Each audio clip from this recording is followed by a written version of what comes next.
This side, it sounds like it's going to be pretty close to a dress rehearsal for round one. Would that be fair? Well, it's a dress rehearsal and how we want to play, no doubt. As far as the team itself, we've still got some things we're working out, to be quite honest, and a couple of guys short on their prep as well. Great to have some guys come in that we'll have a look at as well. So great to see Fisher come in for his first game. So it's not settled by any means, but there's certainly the way we want to play it will be a dress rehearsal for that. So probably a few spots realistically up for grab, 3 or 4 maybe. Yeah, yep. There's down back, certainly there's a few. I think up forward we're still unsure of, apart from Walker Lynch, who are our guys who are experienced. We've got a lot of young fellas down there, which is fantastic to see. You get to see Stengel and Davis run around. Crocker comes in as a new player as well. So yeah, it's pretty exciting. Fogg will get a real good crack at it after missing Marsh one. So yeah, there's certainly some spots up. Can Tex and Fogg play in the same team? Yeah, hope so. No, they can, absolutely. They both play. They're similar roles, but they play it in different ways as well. So yeah, we think they can. They've worked really well through the pre-season together, and yeah, we'd like to see some presence from them. Can you talk us through what you expect to see from Fisher and what you've seen during the pre-season? Yeah, well, he hasn't put a foot wrong through the pre-season, and we rested him really in the Marsh one, just because of the loads of a first-year player coming in. But he's an intercept player, a guy who backs himself in the air, takes some really strong marks, pretty neat with the footy, and plays his role really well. So yeah, we're excited to see what he can do as a first-round pick for us, and yeah, it's great that he'll get to play alongside Daniel because he's done a lot of work with him over the pre-season. So yeah, some exciting things hopefully. Is Hart still recovering? Yeah, so he's a little bit short in his prep, to be honest, as well. So he missed a fair chunk of training, but he's certainly in the mix to play. Like we've been mentioning, this is not our round one side, so there's spots up for grab training for him. We'll look at the whole pre-season, to be quite honest, and what that looks like for round one spots. But no, he's certainly well in the mix. Does this open the door, I guess, for Jordan Hart? He was on there training with Fish and Talia out there this morning. Yeah, Jordan's in the mix as well. It's a great position for us to be in, having some guys like that.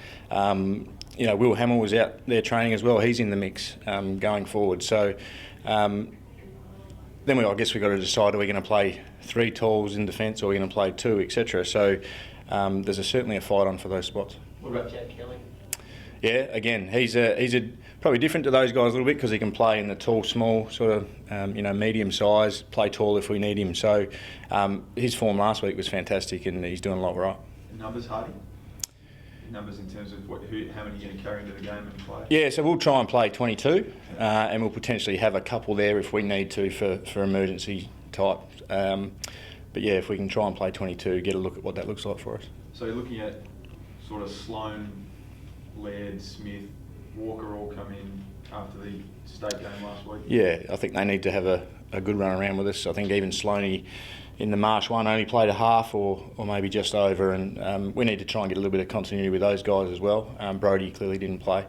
So it'll be good, and to have a look at that through the midfield too and having a little bit of a different look there and hopefully get a few more guys spitting through there, which has been a bit of a mantra for the pre-season. Hopefully we get to see that as well. Seedsman as well? Yeah, absolutely. He'll play and potentially wing, but he showed some good things inside when he went inside last week. So hopefully there's a bit more flexibility there. Obviously Rob's number one ruck. It looked like, is Frampton ahead of Himmelberg at the moment? It looked like Frampton and Rob were kind of training together earlier on today. Yeah, it's a line ball, to be honest. So that's one of the things we're still working through, to be quite honest with you. Like, do we play 2 genuine ruckmen? Do we play a guy who ruck forward? What does that look like for us? And to be quite honest, we are still talking about that. So probably no one's jumped out ahead of anyone else, to be quite honest. I think Rob clearly is our number one ruckman, but those two are certainly fighting it out, which is a great position for us to be in, to have guys pretty desperate to play in a number of positions. How's Ben McHenry travelling after Saturday?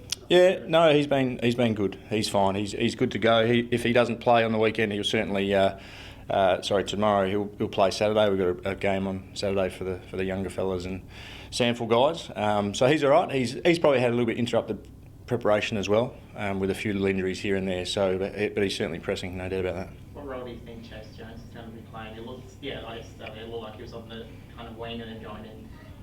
Inside, is that where we're going to see him? He'll be part of that midfield group that hopefully we got a bit of rotation and a bit more flexibility in. So we love the work he does inside. but he's got some speed on the outside as well. So if we can use those both attributes, maybe as a high forward as well, so there's spots there for him, and we just want him to bring what he's got in whatever position he plays in. Hey, you touched on the guys that will play up forward. So Walker, Lynch, Fogg, Stengel, Murph. I mean, you've probably 5 out of your 7 already. So who do you think feels that? McAdam's obviously in the mix as well. Yeah, Crocker, McAdam, Davis. Then you work out, is it a Himmelberg, is it going to be a Frampton? So we'll know more after the weekend. Oh, we're reasonably close, but having said that, we've had guys all pre-season fighting for those spots, really, because it's a new look forward line, to be quite honest. So we're really excited about it. But to be able to see those guys come in, even Benny Crocker, who's come over from a different club and played, I'm not sure, 26 games maybe, he adds something different to the forward line. Ben Davis is getting a crack, adds something different to the forward line after playing 1 game last year. But even Lockie Murphy, who we feels played a lot of footy, he might be up to 30 games. So we're not quite settled, but we certainly got a bit of look there. Shane McAdam is probably, maybe potentially a little bit unlucky to miss out too, but he's certainly going to be in the mix going forward because he brings something pretty special. So yeah, we'll finally work it out at some stage. Play tomorrow, Shane? No, his preparation a little bit limited, but he'll certainly run around on a Saturday, and we want him right to go. With all of our guys, when they come in, we want them right to go and stay in for a long time. A bit's sort of been made of Adelaide's scoring output. I mean, obviously the great year in 17 and rules obviously limited the way things are set up and stuff going forward. So when you get your forward group together, what do you talk to them about? Defence, to be quite honest. We go down that match. Now, we have to provide a strong contest, no doubt about that, forward of the ball. Whether that be ball coming in long, whether it's coming in nice and cleanly from stoppage or from general play. But look, we certainly want to hit the scoreboard. Don't get us wrong there, and we feel we've got enough players down there who can do that for us. Tyson Stengel is he finds a way to hit the scoreboard. We know what Tex can do. Fogg has shown in glimpses over the last couple of years, and if he gets a full crack at it, you never know. Tommy Lynch hits the scoreboard. So we certainly feel we've got enough firepower down there, but we want to score. Don't get us wrong there.